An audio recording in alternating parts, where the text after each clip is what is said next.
আমি আপনাকে এরকম একটা রূপগঞ্জ উপহার দিব, যে রূপগঞ্জে বাস করবে সারা বাংলাদেশের মানুষ এসে দেখবে যে কত শান্তিতে সুখে রূপগঞ্জবাসী বাস করে।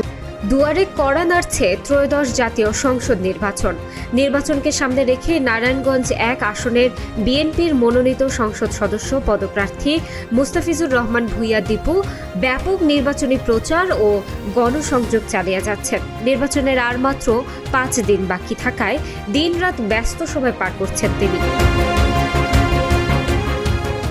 এরই ধারাবাহিকতায় শুক্রবার বেলা 11টায় রূপগঞ্জ উপজেলার আধুরিয়া এলাকার 2 নম্বর ওয়ার্ডে এক পথসভা ও উঠান বৈঠক অনুষ্ঠিত হয়। গোলজার হোসেন ভূঁইয়ার সভাপতিত্বে আয়োজিত এই সভায় প্রধান অতিথি হিসেবে উপস্থিত ছিলেন বিএনপির মনোনীত প্রার্থী মুস্তাফিজুর রহমান ভূঁইয়া দীপু। সভায় বিশেষ অতিথি হিসেবে উপস্থিত ছিলেন নারায়ণগঞ্জ জেলা বিএনপির সাবেক সাধারণ সম্পাদক গোলাম ফারুক খোকন। এ সময় আরও উপস্থিত ছিলেন মাহবুবুর রহমান সহ বিএনপি ও অঙ্গ সহযোগী সংগঠনের বিভিন্ন স্তরের নেতাকর্মীরা।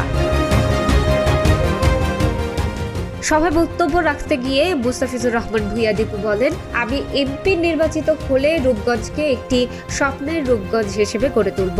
এখানে থাকবে মাদকমুক্ত সমাজ, আধুনিক শিক্ষা ব্যবস্থা, আধুনিক হাসপাতাল এবং সন্ত্রাসমুক্ত নিরাপদ পরিবেশ।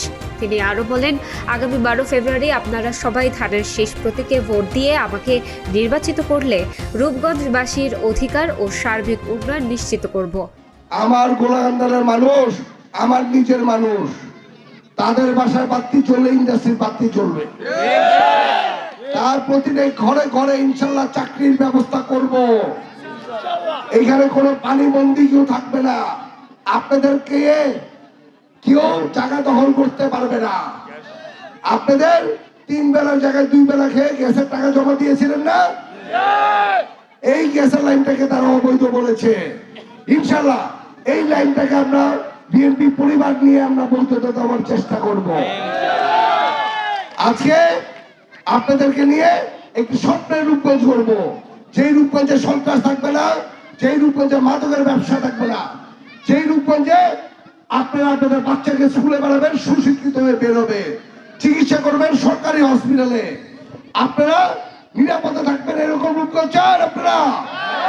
ইনশাল্লাহ আমি আপনাকে এরকম একটা রূপগঞ্জ উপহার দিব, যে রূপগঞ্জে বাস করবে সারা বাংলাদেশের মানুষ এসে দেখবে যে কত শান্তিতে সুখে রূপগঞ্জবাসী বাস করে। ইনশাল্লাহ এরকম রূপগঞ্জ ইনশাল্লাহ আমি করে ছাড়বো।